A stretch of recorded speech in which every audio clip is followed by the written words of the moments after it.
Hello ladies and gentlemen, it's Slightly Mad here. You watched my previous video hopefully on Zero to Hero Basic Survival Guide. This is the Adventure Guide and it will teach you how to find specific locations in the world and what you need to find them without getting lost. As we discussed last time, night time is not the best time to go wandering around trying to find locations for simple reasons. It's dark, night stalkers come out. Your coal drops very quickly if you haven't got a torch, and it's easier to get lost. Before you go out on your little adventure, night time is the ideal time to make sure you've got everything prepped and ready to go. As discussed earlier, you want to make sure you've got stacks of flint for the torches and stone for the fires that you'll need to use along the way. Also make sure you've got some sort of weapon, which I'm using a heavy stone hammer. And also make sure you've got some means to cut the tree down, because hammers do not work on trees. So take a little crude hatchet with you, and obviously take some cloth for bandages as well while you're there, and multiple stacks of food as seen. You don't necessarily need to be clothed. If you didn't know, dimly lit torches are good for lighting up your little house. A way of recycling those torches and provided some light at night time, and they do last for a fairly long time. Okay, your first location for Margot, it's a little lean-to, but it does supply quite good loot. You head out on the side of the town like so.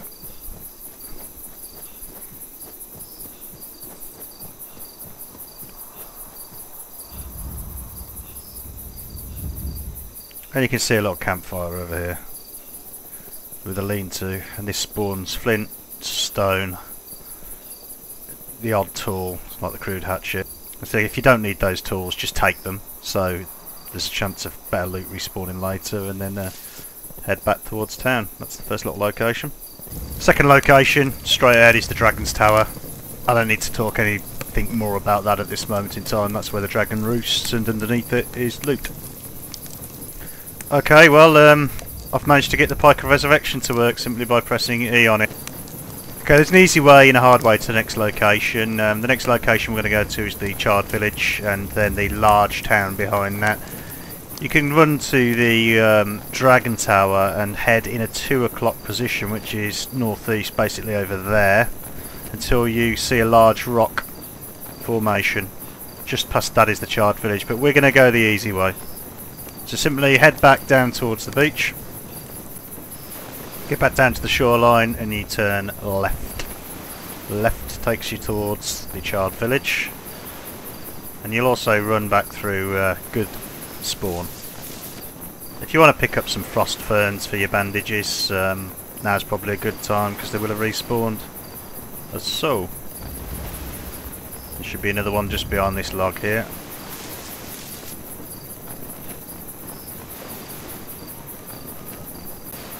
As you noticed, part of my previous tutorial we talked about the torch. As you can see, I'm naked, but the torch is increasing my heat as I'm running.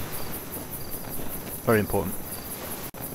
Okay, en route to the Charred village, this is the next location you're going to get to. You've already expired one of your torches at this point. This is why I said it was an idea to take extra flint, stone and cloth with you. Check around this fire, you'll find more flint. You'll find loot that spawns in the house too. And also, these rocks here specifically, and the ones behind the house, have a very high chance of... Okay, people that can put their draw distance on furthest like I have will notice a big rock just underneath the sun. That is very close to the Charred village and is visible from the beach. Now, my frame rate has dropped down to 30 here, so people on lower end machines will not see this visible, so I'll show you another way of finding the location. Okay, as we run down the beach, see a little rock out in the sea there, a little bit of a bay, another rock in the distance, and this rock formation that looks like this. Just over yonder hill you can see the start of the Charred village. My other videos explain this town. I'm not going to go into it because this is a location video. You can see them in my previous videos on my Slightly Mad 79 YouTube channel. All I would say, since the older videos, there's more aggressive NPCs in here, and the Furies, the red-eyed skeletons, spawn here as well, and they pretty much will kill you if you're solo, so avoid those. I always like to make a fire down here just as an X marks the spot, and also a place to catch warm and cook some food out the way of the skeletons. It's kind of like the old "Mad was here" wrote on the wall type thing, you know. That's my little trademark, little fire down here. We're also going to get a little pike of resurrection place down in that village, so we can quickly get back here if we get taken out. Yeah, Charred Village is the place you want to come if you want to get the good armour and things like that without having to craft it yourself. There's quite a lot of loot in here. So we've gone in, we've dispatched 3 skeletons, and now we can get this pike sorted. Also, due to the abundance of cloth for the skeletons at the moment, I managed to create 4 of these frost fern bandages, which are really good for healing up when you're bleeding. Okay, so pike's now complete. And I pressed E on it again, and that denotes that the respawn is available for this location. As I said, no need to make armour at this stage of the game. I managed to get leather harness, some armbands there, and a spare set of armour here as well. Saves a lot of time with crafting. Out of the Charred Village, simply run in a diagonal line to your right until you see this big rock formation here, and always keep the coast on your right visible if you've got that draw distance to allow that. As you can see, I've run in a straight line from that big rock. You can still see the sea in the distance past the trees, and the mountain range up here. If we can see the mountain range, that denotes where the water is. As you can see, it's going round. So if you're ever lost, head towards that, you'll get back to the beach. And in the distance, on the left hand side of my screen, it's just rendering in the most northernmost dragon tower. So sometimes it helps to move left and right till you spot that on the horizon as so. Okay, I've just found the 2 things I've been hunting for my whole life, the bear, and there's 3 of them. But we're going to avoid those because this is an adventure tutorial, and these things are fairly deadly, from what I hear. Tell you at the right tower because there's an impaled corpse on the side of that tower right there. I think one of the bears might have noticed us, so we're going to back off a little bit here. And we're going to run round the dragon tower and out the other side in sort of a straight line. When I say this is north, technically it's kind of north-east-east, but it's just the way I orientate myself with Argo. Okay, so we've been heading in a straight line back through that dragon tower, but heading towards the mountains, slightly down the hill to the right towards the coast. So we're looking at about between a 12:30 and 1 o'clock position, and we stumble across stone buildings, which is the rather large double village. I don't know the name of it, but it's there. Point to note, we've ran straight through the back of the dragon tower, we've gone through the bear, we've gone through quite a memory sink area that does drop your frame rate down significantly. You can bypass this by running along the beach, so when we've investigated this town and set a respawn point, I'll go down to the beach to show you how to get to this from the beach, bypassing the island. Okay, so I've secured my location in this town with the old pike here. Had a bit of a battle with a few skeletons. Here's a remnants of the reds here. And you're probably wondering which way's the coast. Well, if you look back into the trees here, you can't see any mountains.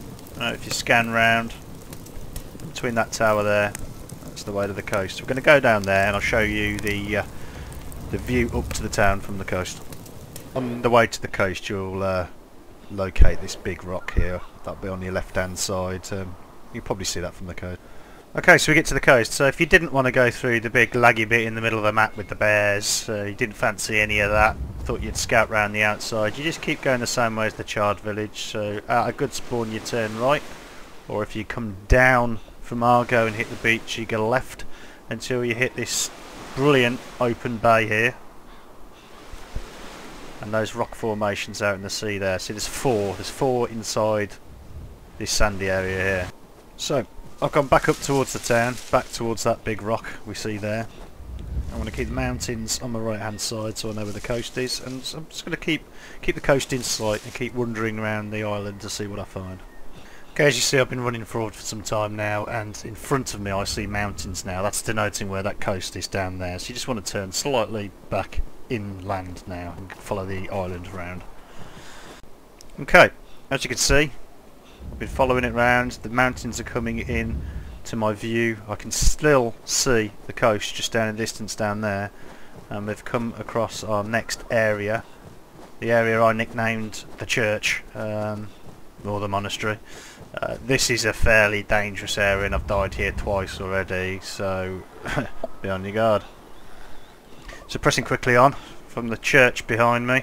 I'm looking at the mountains in front, denoting where the coast is, and I'm going to keep running around in a circle round the island, keeping those cliffs to my right and staying slightly inland, but just so far inland well I know where the beach is in case I get into difficulty or get lost in a blizzard. Okay, so you've been circling around, pushing these mountains along, and then you come across another, what I call a marking stone, because they do seem to be near points of interest. So we're going to carry on pressing on in this direction. And as if by magic, we have come to a town. Looks like Argo, but it's not Argo. So simply by following that little trick, we've managed to locate 3 towns and some ruins, just by keeping those cliffs on your right hand side, knowing where the sea is, staying a little bit inland, and just as you're running around, slowly teasing those cliffs around and keeping them on your side. As you noticed, it started to snow now. That's time to get your torch out, because I didn't realise my cold was dropping. And we're going to look at building a fire in this new town. Just so you don't disappoint yourself, Boar's Tusk Pouch will only give you 6 slots. Fur-lined is still the best at 10 slots, so don't waste your time building that. Okay, moving swiftly on, remember to keep the mountains to your right, and we'll press on again.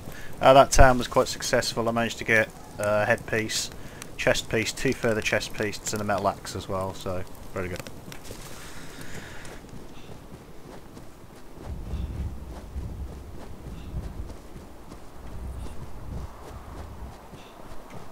Coming out of the town, you're just going to see another one of these large rocks. It's like the reference point again. Again, we've got the cliffs on the right, reference point on the left. Just be aware that there's a blizzard coming in now, and it's getting night time.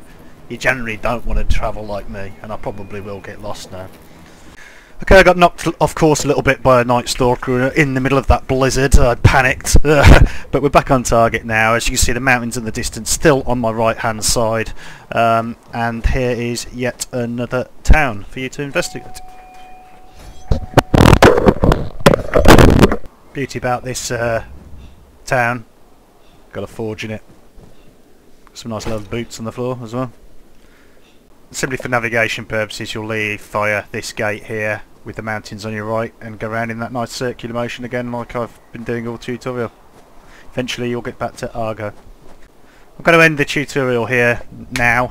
Obviously you can guess the vastness of this island. We've only really gone round the outer circle. I haven't scratched the inner at all, or even shown you the other dragon towers. I'm open to suggestions what you'd like me to do on the next video. If you want me to go and locate the Ents or fight the bears, I'm open. Alright, so just leave a comment. Thank you.